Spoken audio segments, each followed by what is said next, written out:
The Age of Innocence by Edith Wharton, Book 1, Chapter 7. Mrs. Henry van der Luyden listened in silence to her cousin Mrs. Archer's narrative.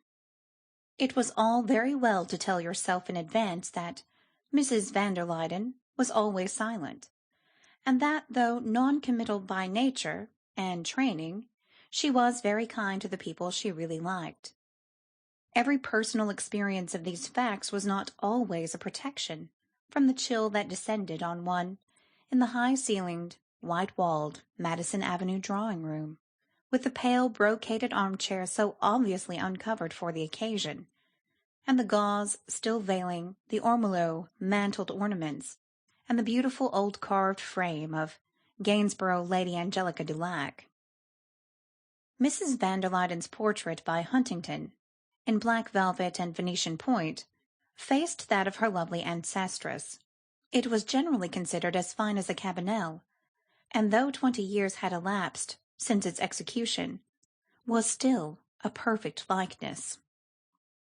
Indeed, the Mrs. van der Luyden who sat beneath it, listening to Mrs. Archer, might have been the twin sister of the fair and still youngish woman, drooping against a gilt armchair before the green rep curtain. Mrs. van der Luyden still wore black velvet and Venetian point when she went into society, or rather, since she never dined out, when she threw open her own doors to receive it. Her fair hair, which had faded without turning grey, was still parted in flap, overlapping points on her forehead, and the straight nose that had divided her pale blue eyes was only a little more pinched about the nostrils than when the portrait had been painted.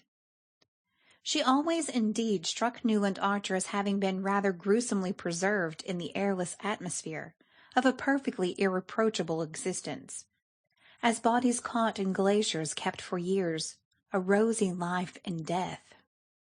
Like all his family, he esteemed and admired Mrs. van der Luyden, but he found her gentle, bending sweetness less approachable than the grimness of some of his mother's old aunts, fierce spinsters who said no on principle before they knew what they were going to be asked.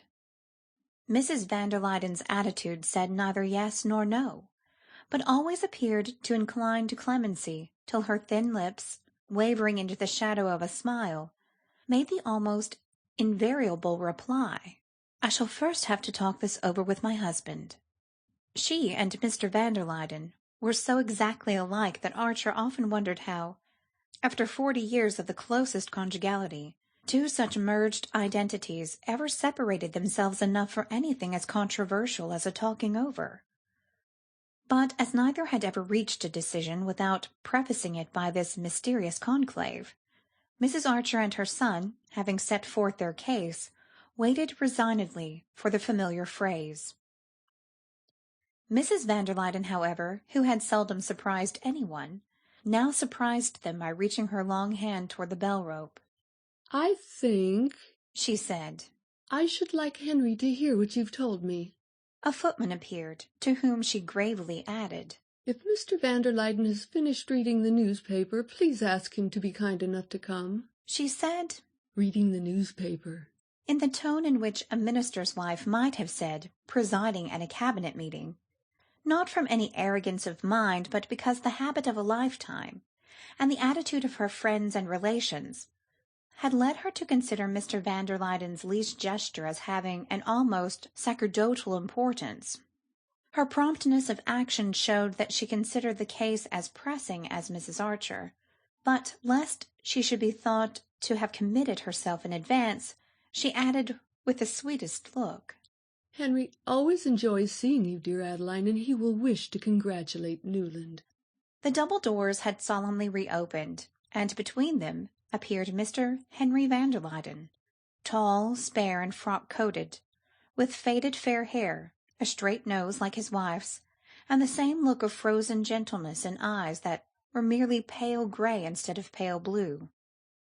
Mr. van der Luyden greeted Mrs. Archer with cousinly affability, proffered to Newland low-voiced congratulations couched in the same language as his wife's, and seated himself in one of the brocade armchairs with the simplicity of a reigning sovereign.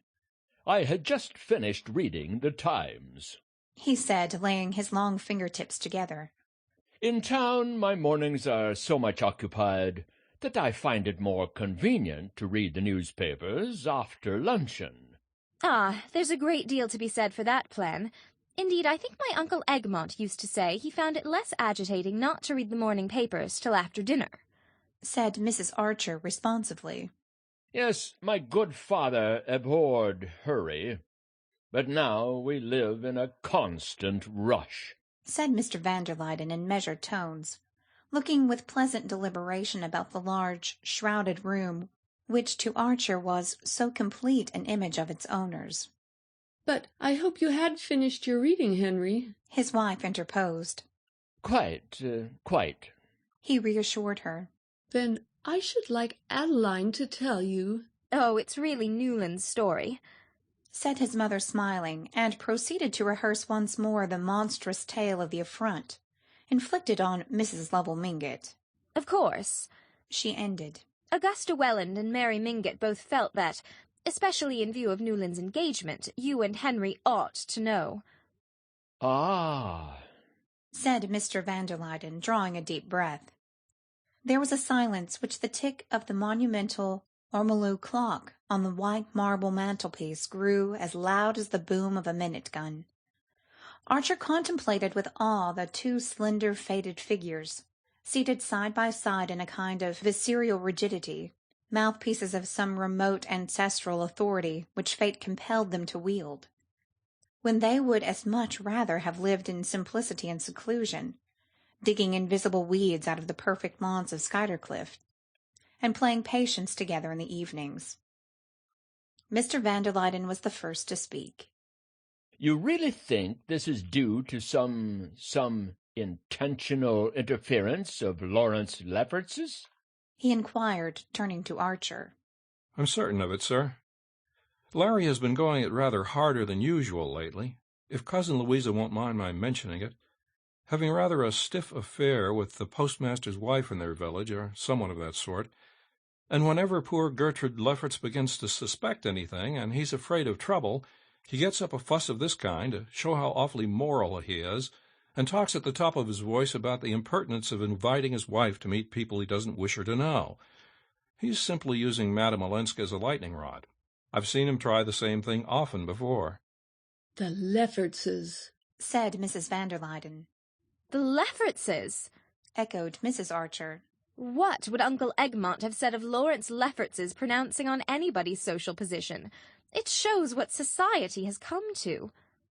We'll hope it has not quite come to that, said Mr. van der Luyden firmly. Ah, if only you and Louisa went out more, sighed Mrs. Archer, but instantly she became aware of her mistake. The van der Luydens were morbidly sensitive to any criticism of their secluded existence. They were the arbiters of fashion, the court of last appeal, and they knew it, and bowed to their fate. But being shy and retiring persons with no natural inclination for their part, they lived as much as possible in the sylvan solitude of Skuytercliff, and when they came to town, declined all invitations on the plea of Mrs. van der Luyden's health. Newland Archer came to his mother's rescue. Everybody in New York knows what you and Cousin Louisa represent. That's why Mrs. Mingott felt she ought not to allow this slight on Countess Olenska to pass without consulting you. Mrs. van der Luyden glanced at her husband, who glanced back at her. It is the principle that I dislike, said Mr. van der Luyden. As long as a member of a well-known family is backed up by that family, it should be considered final. "It seems so to me," said his wife, as if she were producing a new thought.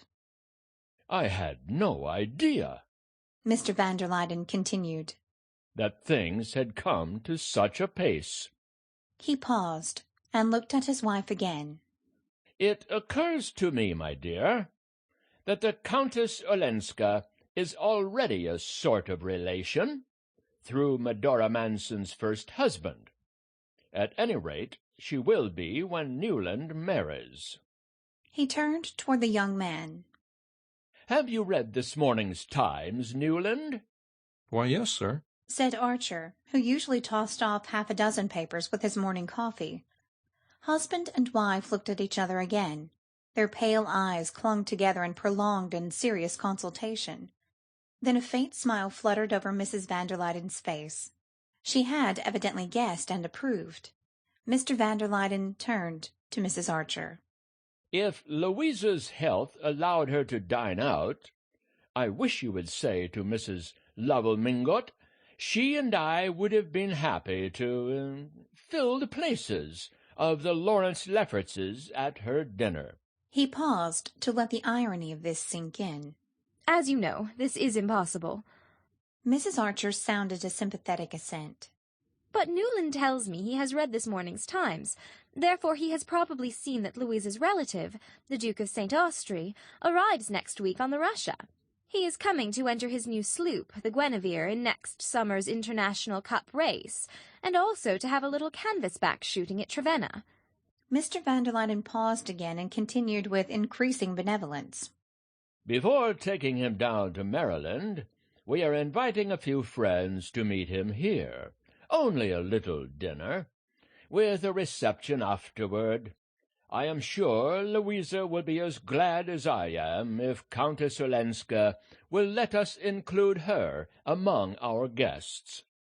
He got up, bent his long body with a stiff friendliness toward his cousin, and added, "I think I have Louisa's authority for saying that she will herself leave the invitation to dine when she drives out presently with our cards.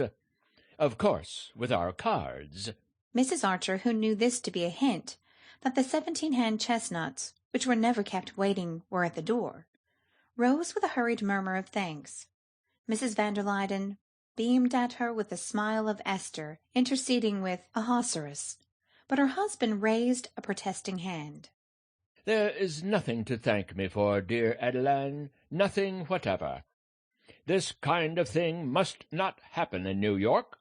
It shall not, as long as I can help it," he pronounced with sovereign gentleness as he steered his cousins to the door. 2 hours later, everyone knew that the great sea-spring barouche in which Mrs. van der Luyden took the air in all seasons had been seen at old Mrs. Mingott's door, where a large square envelope was handed in, and that evening at the opera Mr. Sillerton Jackson was able to state that the envelope contained a card inviting Countess Olenska to the dinner which the van der Luydens were giving the following week for their cousin, the Duke of St. Austrey. Some of the younger men in the club box exchanged a smile at this announcement, and glanced sideways at Lawrence Lefferts, who sat carelessly in the front of the box, pulling his long fair moustache, and who remarked with authority, as the soprano paused, "No one but Patti ought to attend the somnambula." End of Book 1, Chapter 7 of The Age of Innocence.